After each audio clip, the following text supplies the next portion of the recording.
Hey, this is MiracleMax. Welcome to Rise of Kingdoms. And yes, you are looking at a great ziggurat that has been taken down. And this is Kingdom 2. And although the ziggurat right now is in the possession of UCS, this took the entire kingdom working together to take down. So this structure was hard, and being the first kingdom to attempt it, we went through trial and error trying to come up with a plan, and shout out to the members of K2 who worked together to come up with a plan that ended in success.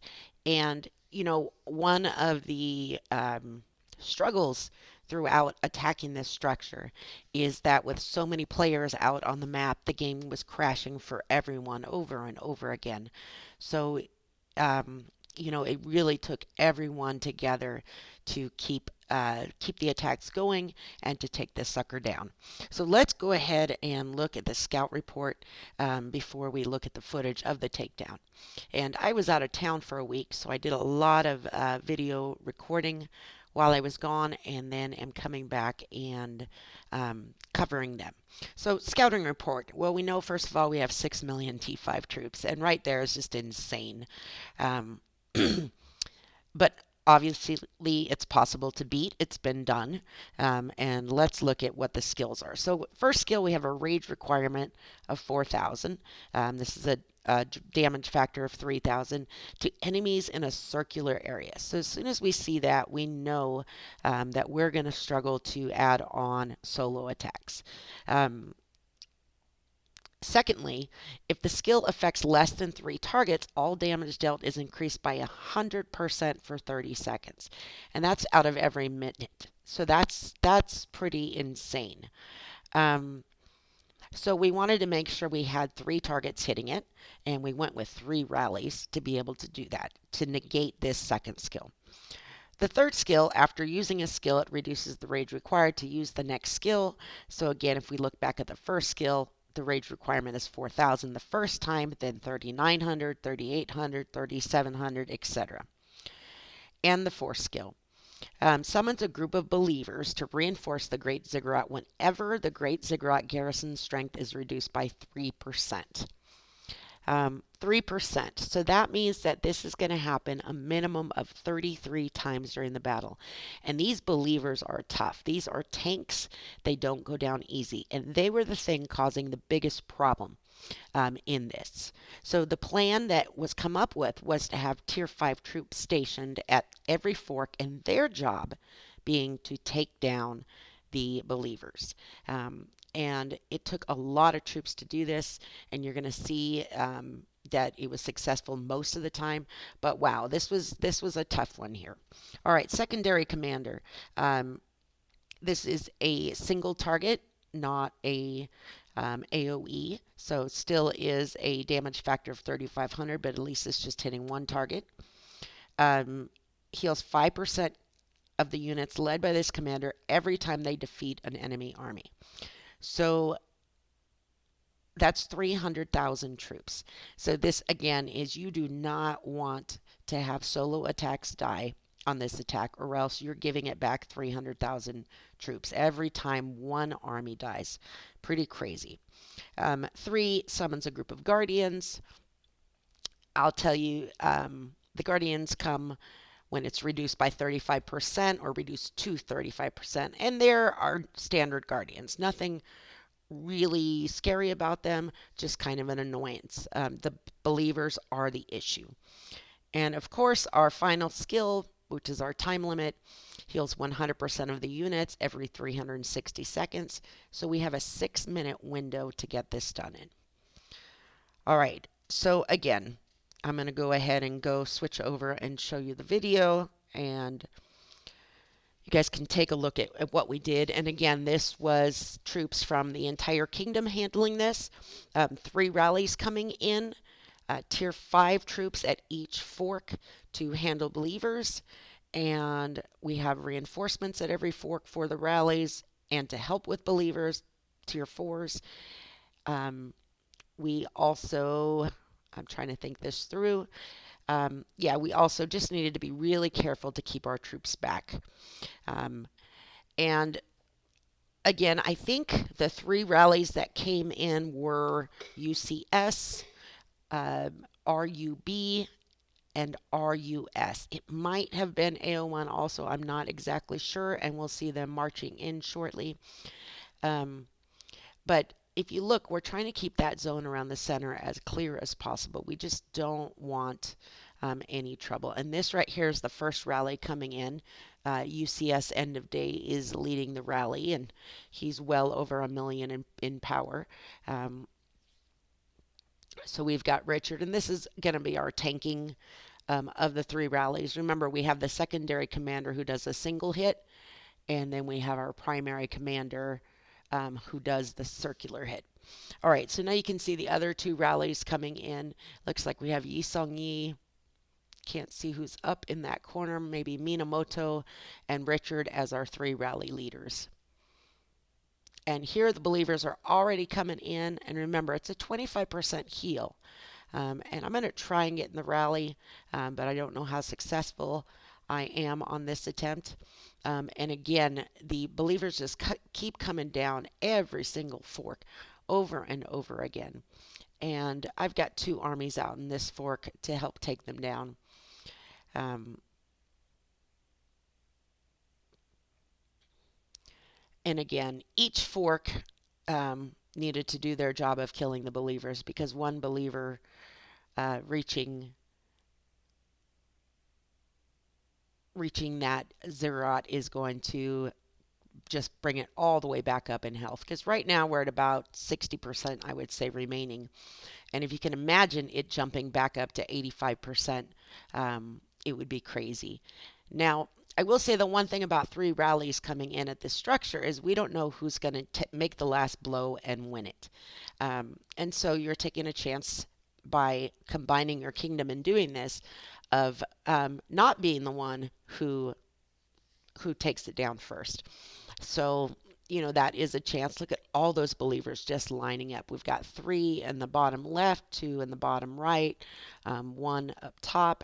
And again, it's just a mad dash to kill these. Now, the other thing is, because of the lag, they look like they're still full health, and then they just suddenly die. We just can't see how much strength they have left. And, we're just trying to kill them as fast as we can and select them when we can. So still doing really good. There's the Guardians popping up, and they are coming down every fork except the top left. That's interesting. Top right got most of it. But again, they're just an annoyance in comparison to the believers. And taking down those believers that come with just an incredible frequency. Over and over again. Just have to stay on them and really have armies who that's their entire job, is just to watch for believers and target them. Now we're going to see some armies die there from that AoE. That's a pretty vicious looking AoE coming out at you. But we're getting down. We're down to about 10% left, and it's just now about not letting a believer reach and have it pop back up by 25%.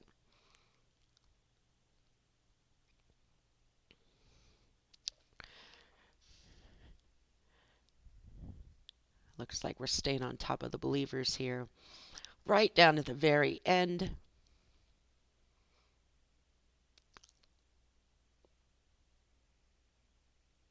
There we go. And it has been taken. And I didn't see if that was RUB. Yes, RUB, Russian Bears, took the Great Ziggurat. Now, the other thing about this structure is, remember that those 4 citadels surrounding it are going to start attacking the structure if they're not all held by RUB. So whoever is holding the Great Ziggurat needs to hold those 4 corner structures, which aren't popping up. There they are. So 2 are blue, 2 are untaken. But every 5 minutes, those citadels will throw down an attack on that Great Ziggurat. So it's important, if you hold the Great Ziggurat, make sure that you also hold the 4 citadels around it. And you can see right there, that was a hit that it just took. And it will keep taking hits until the citadels match up ownership with the Ziggurat.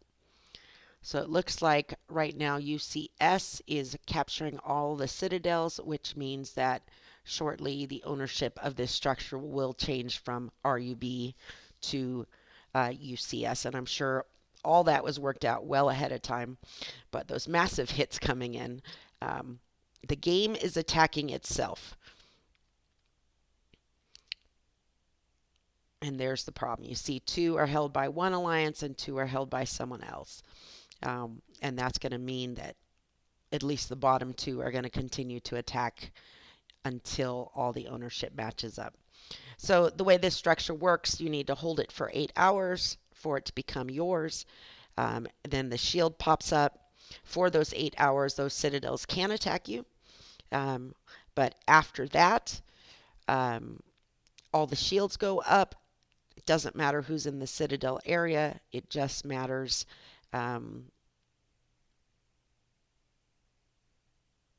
sorry, getting into the chat there for a second.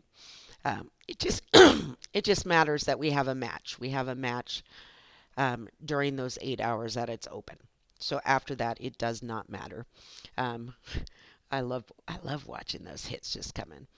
And we're going to see shortly that ownership will change, and I will take you to the rewards.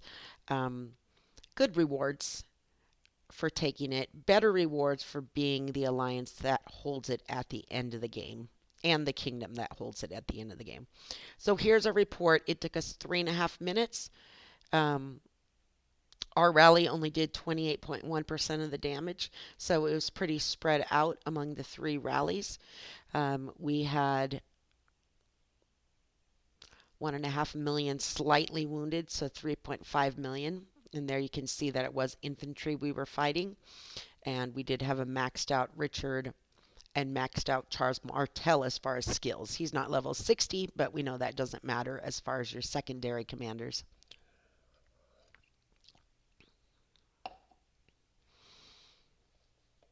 All right, well, I am going to go ahead and end the video here. And we will see ownership change. In fact, if I go back to live, you'll see that it was handed over to UCS. And like I said, right now it's shielded, and during the shield, I got to verify. I wish there was a log that showed how much I've earned by verifying. But while it's shielded, there is no ownership on these 4 citadels. They're shielded, and it doesn't matter who is in this area. They have no effect on the game at this moment. Only when the shield drops on the Ziggurat do they have any play in the game. And you can see that the Ziggurat will open back up in 19 hours.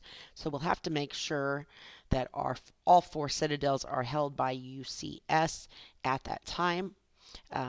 If you're trying to take the citadel or trying to take the Ziggurat from someone, the best thing to do is to start by taking the citadels and use those structures to damage whoever owns this.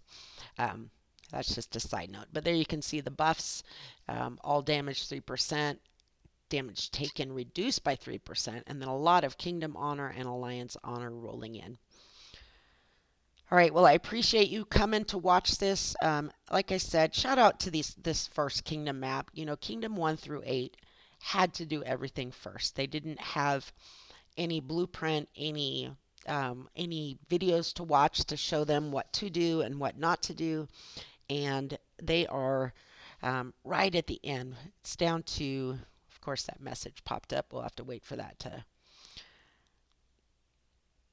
disappear. But I think it's down to about 7 days left before the Lost Kingdom closes. Okay, 8 days and 17 hours left until the Lost Kingdom closes for Kingdoms 1 through 8. And everybody goes back to their home maps and resumes warring against their own kingdom. But if I show you right now where we're at, we are at the controlling Crusader camps belonging to other kingdoms, and I will do a video on that. As far as who's in the lead, I'm up to 152. I'm going up. My goal was top 300, so I'm happy with that. Alliance-wise, UCS is crushing it. Top 4 alliances are all Kingdom 2, And if we scroll down, we've got one kingdom 4 before another kingdom 2, and then kingdom 5 twice, kingdom 7, and there will take you down past the top 10 there. As far as kingdoms, it's a massacre, plain and simple. And again, Kingdom 2 has run this map. I'm not going to scroll you out to the map because I'm going to do a video on the end game and how that is progressing after this one. So I appreciate you coming. If you like this video, throw a like. If you have questions about the Great Ziggurat, please leave a comment and I will answer those as soon as I see them. And if you are enjoying videos put out by me and would like me to do more, please subscribe. That tells me to keep doing what I'm doing. I appreciate your time. Have a great day.